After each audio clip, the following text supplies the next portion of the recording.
नमस्ते, मैं आरती न्यूरोथेरेपिस्ट। आज हम जानेंगे ऑटिज़्म के बारे में। तो चलिए जानते हैं ऑटिज़्म क्या होता है।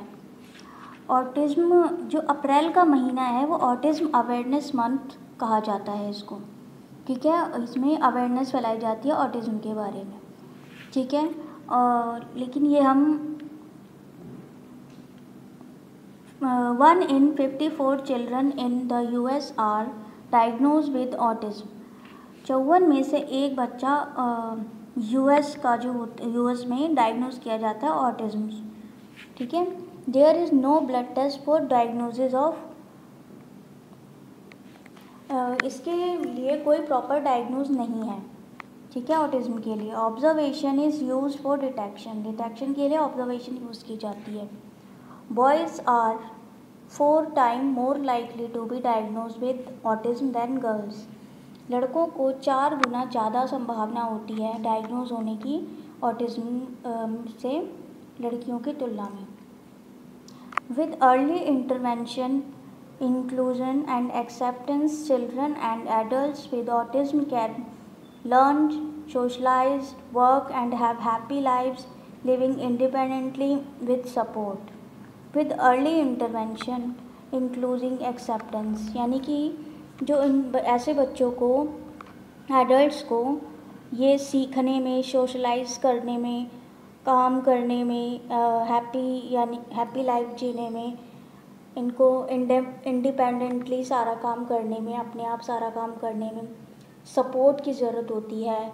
वैसे तो कई लोग अपने आप भी कर लेते हैं, लेकिन वैसे इनको ज़्यादा सपोर्ट की ज़रूरत होती है, ठीक है। ऐसा ही समझा जाता है। ऑटिज़म एक मस्तिष्क विकार है, यानी कि एक ब्रेन का डिसऑर्डर है जो अक्सर इसे ग्रस्त व्यक्ति का दूसरों के साथ संबंधित होना कठिन बनाता है।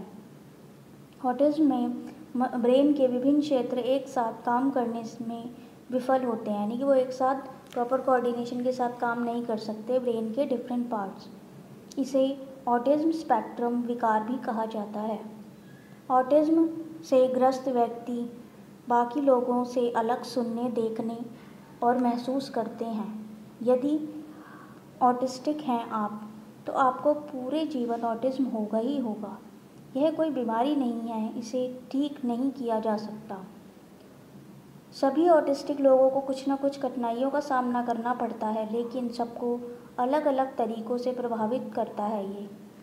कुछ ऑटिस्टिक लोगों को सीखने की अक्षमता, यानी कि वो सीख नहीं पाते हैं कोई भी चीज़ जल्दी से, मानसिक स्वास्थ्य समस्याएं, अन्य स्थितियां होती हैं, यानी कि उनको मेंटल प्रॉब्लम्स में ज़्यादा होती हैं, मेंटल हेल्थ उनकी प्रॉपर नहीं होती, जिसका मतलब है कि लोगों को विभिन्न प्रकार से सहायता की आवश्यकता होती है। सही तरह से सहायता करने पर ऑटिस्टिक व्यक्ति को मदद मिल सकती है।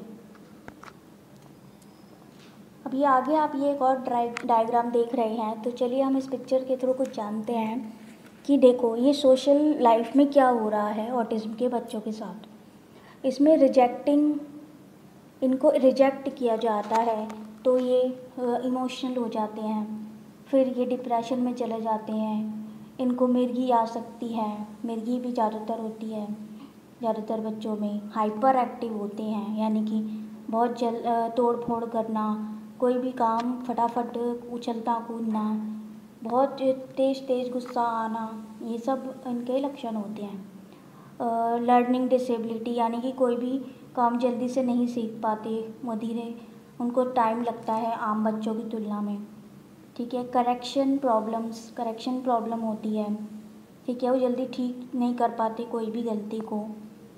प्रेफर टू प्ले अलोन, वो अलग खेलना पसंद करते हैं। नॉट रिस्पॉन्डिंग, किसी से बात नहीं करते, उनको कोई रिस्पॉन्ड नहीं करते, ठीक है। तो ये हमने कुछ जाना, उसके बाद अब हम जानते हैं इसके प्रकार के बारे में। इसके टाइप्स क्या होते हैं ऑटिज़म के। स्पेक्ट्रम विकार के 3 प्रकार हैं। पहला है autistic disorder. Autistic disorder classic autism. Autism सुनते ही अधिकांश लोग इसी प्रकार के ऑटिज़म के बारे में सोचते हैं। ऑटिस्टिक डिसऑर्डर से ग्रस्त लोग आमतौर पर देरी से बोलते हैं और सामाजिक और संचार की चुनौतियों का सामना करते हैं। यानी कि उनको बोलने, आम बच्चों की तुलना में बोलने में ज़्यादा समय लगता है। ठीक है, जैसे कम एज में ही बच्चे बोलना शुरू कर देते हैं, उनको थोड़े और साल लग जाते हैं। और सोशल और कम्युनिकेशन की प्रॉब्लम आ जाती है, उनको जल्दी से घुल मिल नहीं पाते, बात करना नहीं इतना हो पाता, असामान्य व्यवहार, वो अब नॉर्मल बिहेवियर करते हैं और रुचियाँ भी रखते हैं, उनके इंटरेस्ट भी अलग होते हैं। ठीक है, ऑटिस्टिक डिसऑर्डर वाले कई लोगों को बौद्धिक समस्याएं होती हैं, यानी कि इंटेलेक्चुअल प्रॉब्लम्स। अगला टाइप है इसका एस्पर्जर सिंड्रोम। इससे ग्रस्त लोगों को आमतौर पर ऑटिस्टिक डिसऑर्डर के कुछ लक्षण होते हैं। उन्हें सामाजिक चुनौतियों का सामना करना पड़ सकता है, उसकी असामान्य व्यवहार और रुचियाँ भी हो सकती हैं। उन्हें आमतौर पर भाषा संबंधित बौद्धिक समस्याएं नहीं होती। ठीक है, एस्पर्जर सिंड्रोम में क्या होता है, ये भी एक प्रकार ही है ऑटिज्म का। इन लोगों में क्या होता है, इससे ग्रसित लोगों में ऑटिस्टिक डिसऑर्डर है, इसके लक्षण हैं सामाजिक चुनौती का सामना करना पड़ता है, यानी कि सोशल चैलेंज पहला इसका होता है। उसके बाद है असामान्य व्यवहार, अब नॉर्मल बिहेवियर, इंटरेस्ट अलग होते हैं। उन्हें आमतौर पर लैंग्वेज की प्रॉब्लम होती हैं, इंटेलेक्चुअल प्रॉब्लम्स होती हैं।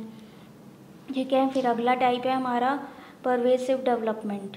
परवेसिव डेवलपमेंट में जिन लोगों में ऑटिस्टिक डिसऑर्डर या एस्पर्जर सिंड्रोम कुछ लक्षण होते हैं, उन्हें परवेसिव डेवलपमेंट डिसऑर्डर हो सकता है। ऐसे लोगों में आमतौर पर ऑटिस्टिक डिसऑर्डर वाले लोगों की तुलना में लक्षण कम होते हैं और उनकी तीव्रता कम होती है। आइए देखते हैं इस डायग्राम में कुछ। ठीक है, ये है हमारा ODD। ठीक है, ये ऑटिस्टिक स्पेक्ट्रम डिसऑर्डर के सारे प्रकार हैं। ठीक है, ADD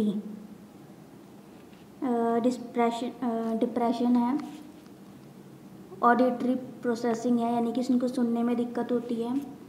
सेंसरी इंटीग्रेशन डिसऑर्डर, यानी कि उनको महसूस करने का ज़्यादा कई बार ज़्यादा सेंसिटिव होते हैं।